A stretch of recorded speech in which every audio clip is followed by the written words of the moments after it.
Hi, I'm Dr. Donald Boomgaarden, President of St. Joseph's College, and I'd like to welcome you to St. Joseph's College, Living Our Mission. St. Joseph's was founded in 1916 and has a rich and deep history. We pride ourselves on the fact that our ideals and commitment to enriching the lives of students have not changed since we opened our doors, and that our students lead lives dedicated to service and helping others, much like the spirit of the college's founders, the Sisters of St. Joseph. We have two campuses, one in Clinton Hill, Brooklyn, and one in Patchogue, where students enjoy the full collegiate experience through meaningful faculty interaction, vibrant student life, commitment to leadership, and compassionate service to others. Thank you for joining us. In this program, we will be discussing the many resources that SJC offers to military and veteran students. With the highest population of veterans in New York State living in Suffolk County, St. Joseph's College places a high priority on helping our veterans assimilate back into civilian life and earn the degree of their choice. To speak more about this is Aaron Diletto, Director of SJC Long Island's Office of Military and Veteran Student Services, and Dr. Steve Fuchs, Professor of History. Welcome. So happy to have both of you here today, and it's fun to be able to talk about this topic. It's a near and dear one to me because my father was a 30-year veteran in the United States Navy, and I spent most of my childhood on naval air stations all over the country and abroad. And so I have a special affinity and interest in the affairs of our student veterans. And I suppose the first question would be, what are some of the important resources that we offer to the student veterans here on our campus? I think the most essential resource that we provide our students is actually the Office of Military and Veteran Services.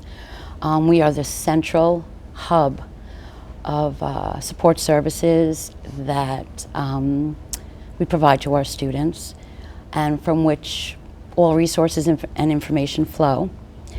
Our office is the main point of contact for the veteran within the college. We assist them in navigating and streamlining all the processes and obstacles and challenges they may face. Transition isn't easy, and they do face challenges that a non-civilian student may have. We're also the main point of contact and office for the Bursar's office, Registrar's office, Financial Aid office. We do extensive military and veteran education benefit counseling. We have military students, we have veteran students using military tuition assistance and the 10 different VA education benefits that they may be eligible for. Yes, so we just provide all-around support services for our students. And if a veteran is watching this and is interested in St. Joseph's College, who should he or she contact? How should they get in touch with us?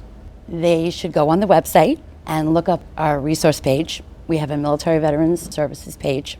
Has my contact information, as well as our military advisor in Brooklyn, support staff as well. They can also call the college. Everybody is familiar with our office, who I am, who our staff is, and that is the best way they can contact us. And the center itself on campus is located in kind of our student activities center, and so I know I visit there frequently and talk to the vets. It's not just a place where they get information, but it's a place where they spend a lot of time working on their projects and classes and also socializing with one another. Correct. There is my office in the Student Hospitality Lounge, and just adjacent to my office is the Veterans Resource Center and Lounge. And that is a space that the college has invested in, a very important investment.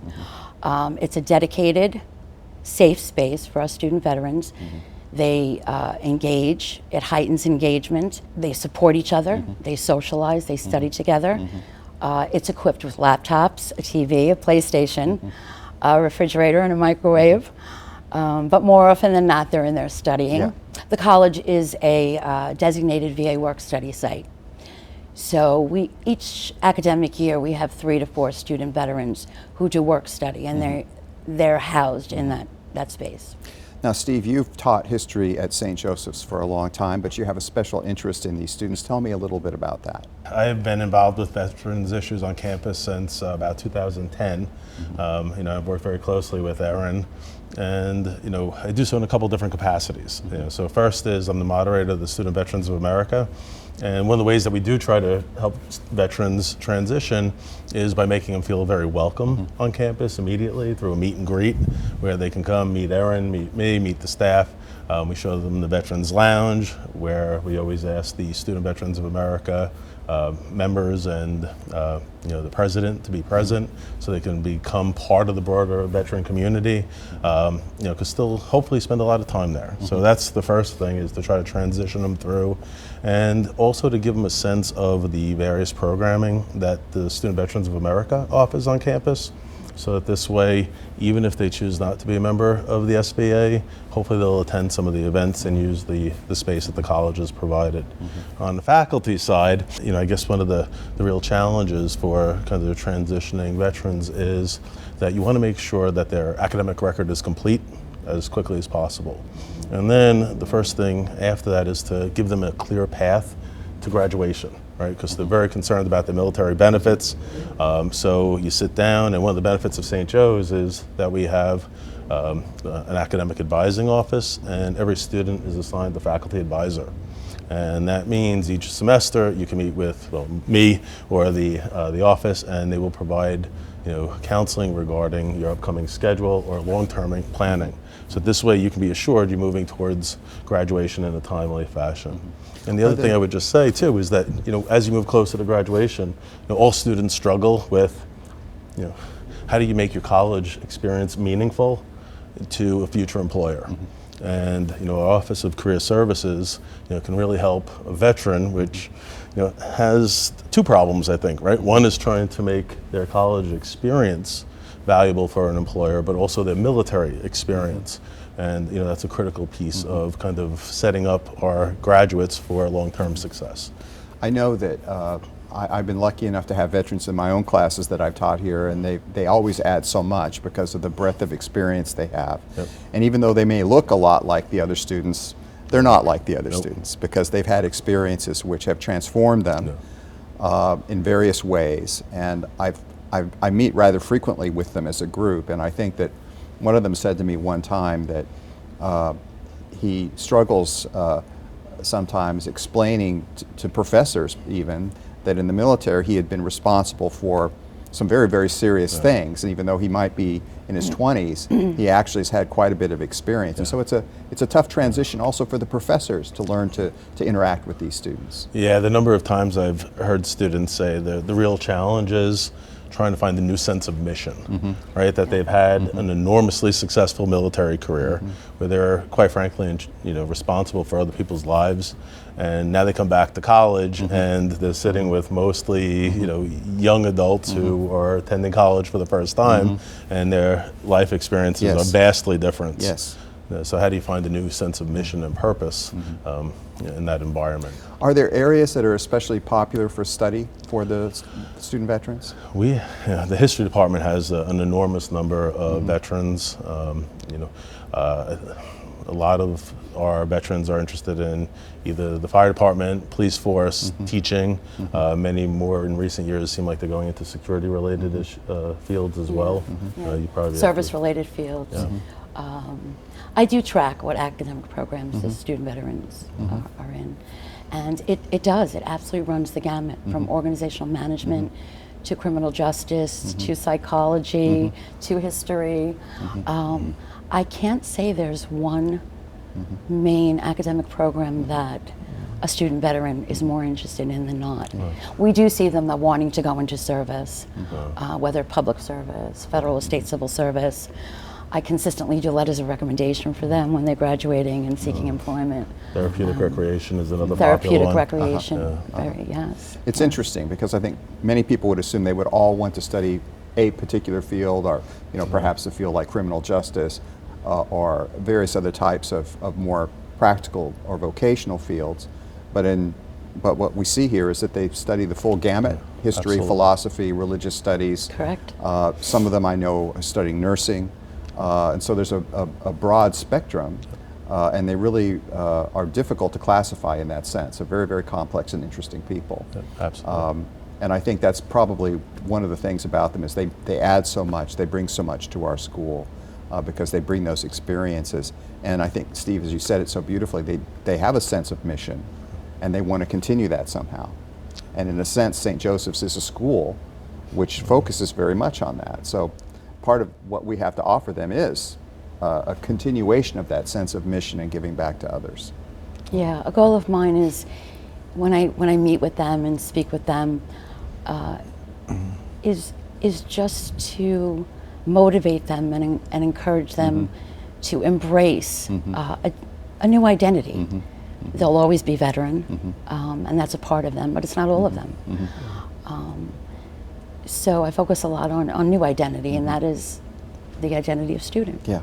Absolutely, and the other thing is that not all of them will come out and identify very strongly as veterans. Some of them tend to be a little bit more reserved about that. So a lot of the programs we offer isn't just directed at the veteran, it's directed at the student body to try to raise veteran awareness regarding various issues they may face, their service. A lot of students say they want to support veterans, they just don't know how to do it. So we try to provide a roadmap for different ways of doing that as well. So runs the gambit in terms of our approach. Of course. And we're blessed at St. Joseph's to have a number of faculty and staff who either were veterans or come from families with a military background. And I think that we create a kind of environment for them, obviously, because we're one of the top choices among the veterans of Suffolk County. And our programs really reach out to them in a sense that helps them to adapt that new identity but still hold on to who they really are. And in many cases they're young men and women that have a tremendous sense of mission, tremendous sense of dedication, and they want to channel that into something really special. And our education gives them the opportunity to do that. And I think that's something I'm really proud of. I love talking to them, and of course most of the time I meet them where I park my motorcycle because an inordinate proportion of them seem to drive motorcycles, and that's of course one of my favorite hobbies. So they are a special and important group on our campus, and we're just thrilled to have them, and I'm so proud of the work that you're doing with them. I'm constantly impressed at the fine programs that we have, but also the great interactions that we have from faculty with those veteran students. We have to take a quick break, but still to come, Dr. Alan Vitters and Michael Wilson will join us for more on this important topic. Stay tuned.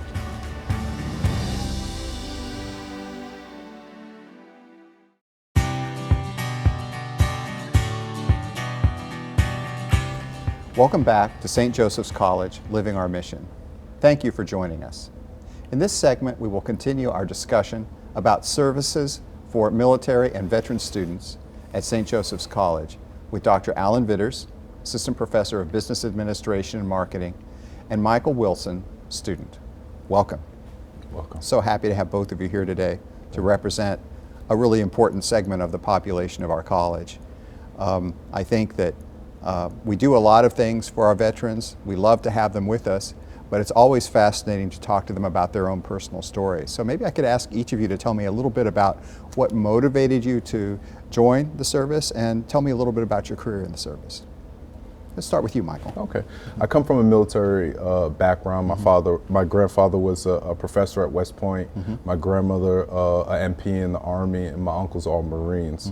And I think I just needed some guidance in life at that time, and it gave me all the tools that I needed, not only to learn about myself, but also to be able to take care and function with my family and as a unit and thrive in that manner. So I think that's one of the main reasons why I joined the military myself. And Alan? When I was a young man growing up here on Long Island, I had the good fortune to go with a scout troop up to West Point and to experience that, and it left a memorable impression on me. And then when I was a sophomore and a junior in high school, I was thinking about where I wanted to apply, and I decided that I would pursue seeking a nomination through my congressman to get an acceptance to the military academy. And I think there were a few things in my mind that were operating then. One of them was kind of the idea of a whole person approach to a college experience. I wanted to have a good academic program, and I knew West Point had a very, very well regarded academic program. But I was also interested in pursuing physical things and athletic things, and I knew they also expected that. They had a slogan, every cadet is an athlete, so they expected you to compete in intramurals and varsity sports to the extent you were capable. So I saw a good match, I thought, between myself and going to the military academy. So that primary, I think another thing that was also operating was John Kennedy was the president, and he was speaking in the 60s in terms of ask not what your country can do for you, but what you can do for your country. And I was the president of the student body, and that resonated with me. I had a picture of him in my room. And so I heard those words, and I thought of how I might be able to contribute. And then lastly, my family has a tradition of military service. My grandfather came to the country in the late 1800s from Germany and hadn't been here that long when he enlisted and joined Teddy Roosevelt during the Spanish-American War, deployed down to Cuba. And I had an uncle who served in World War II in the Pacific. So that may have been operating kind of in the background. So both of you have a strong connection with the military world. I'm proud to say I had as well. And so that certainly plays a role in understanding why it might be a viable or attractive career or a place to go, certainly as a young person. But at some point you left and you came into the academic world. So for you, Michael, what was that like when you made that transition?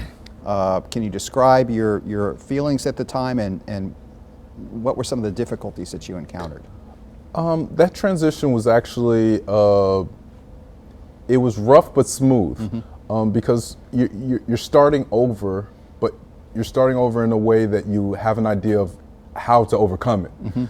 As opposed to when I went in the military, I had no idea, you know, I was 18, 19, you know, going into the military, I had no idea what life was about, really, and that kind of focused me. So when I was able to come out, the hardest part was just really transitioning back into civilian in the civilian world, excuse me, using certain words that people understand me, that are not military words, be acclimated to how the job structure and work environment is compared to the military, and just working with different peers is different. Usually I would be in command of over 200 sailors at any given point. Going back to being the person that's not in charge again. So there were some hurdles, you know, between that and then juggling that with my family at the same time.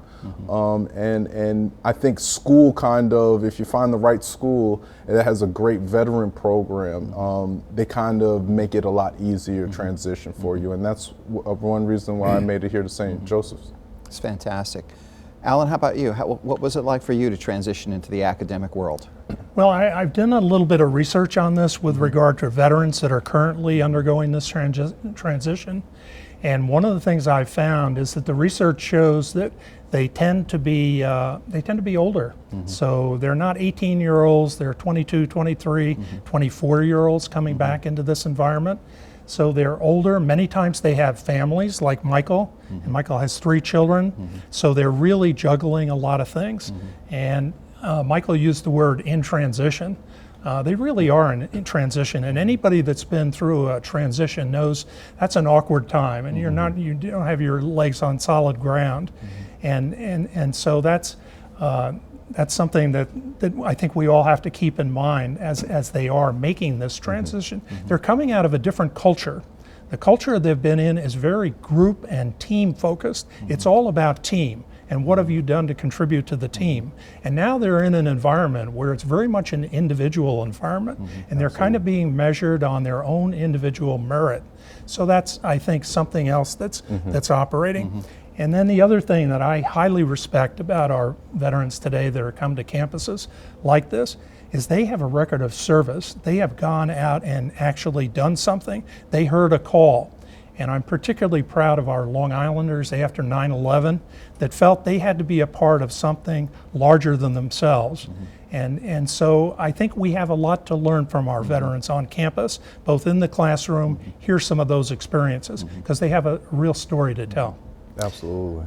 And just to interject there, some things that people don't know is if you do your research, military veterans, when they get out, it usually takes them anywhere from 12 to 15 months to actually get reacclimated back into society. When you go into the military, you get broken down and rebuilt again. And it's kind of the opposite way when you go back into society, because you have to go to that culture just like you did when you joined the military in the first place. And I think we need to keep in mind that there's only 1 out of 100 high school seniors would consider military service. And the population that we have stood up to that and stepped forward to serve their country, which is very commendable. Well, I think, Michael, you said it beautifully when you said that when you leave the military and re-enter the civilian world, you're starting over again. But you're starting over again with some tools, because you've been in the military and you've learned how to adjust, how to change, and how to develop. And in a sense, you've developed a sense of self-awareness. You know, the military has given you the opportunity to work in teams, also to challenge yourself as a single person, but to provide you with that environment of learning, which then you can bring into the civilian world with the other tools of discipline, responsibility, a sense of mission, which is so valuable. I think that in the courses I've taught here, I've had a number of veterans, and they've added so much to the class, not just because of the experiences they had, but because of the supportive attitude they have. That team attitude comes out in class, does it not, when they're supporting one another as classmates. I think that the idea too of having a mission is critical for us at St. Joseph's College. And that mission of, you mentioned it, Alan, of the whole person, cura personalis, developing not just the mind and the intellect, but also the heart and the soul, is a critical part that any veteran will understand. Absolutely. Because to have gone through that experience, this is exactly what you have to do, is it not? You have to develop all of yourself, not just a small portion of yourself. Correct. Is there anything that you would say to veterans who might be watching this show today about how they might best prepare for entering the civilian world, and perhaps even prepare for coming to study here at St. Joseph's? I think research is probably going to be the biggest key, because they're going to have the intangibles already. They're going to have the organizational skills. They're going to have the direct knowledge. They're going to have the drive to find that knowledge. But today's society, I mean, you see kids coming up today, and they have so much access to information that they didn't have when I was going into the military. They can ask one person and they'll have all the information, and that's Google, right? So if they actually use it and ask the specific questions to know what colleges that they want to go to for career advancement, programs that they want to be in, financial aids, housing, how they take care of their families, and all those different aspects. It's just at a click of a mouse. So if they actually just take the initiative to ask questions, do the research, go to these colleges and visit and talk to people, I think they'll be having an easier time than people that went into college right after the military like I did. That's terrific advice, and I suspect many of them get that because they'll have learned that in the military, that knowledge is power, information is critical, and the more you know, the safer you are, the better decisions you can make. I want to thank both of you for speaking today about this important topic. Very, very excited about having you with us, but also having Alan's a fantastic professor for many years at St. Joseph's College. I will also want to thank all of you in the audience for watching this segment of St. Joseph's College Living Our Mission. We hope to see you again soon.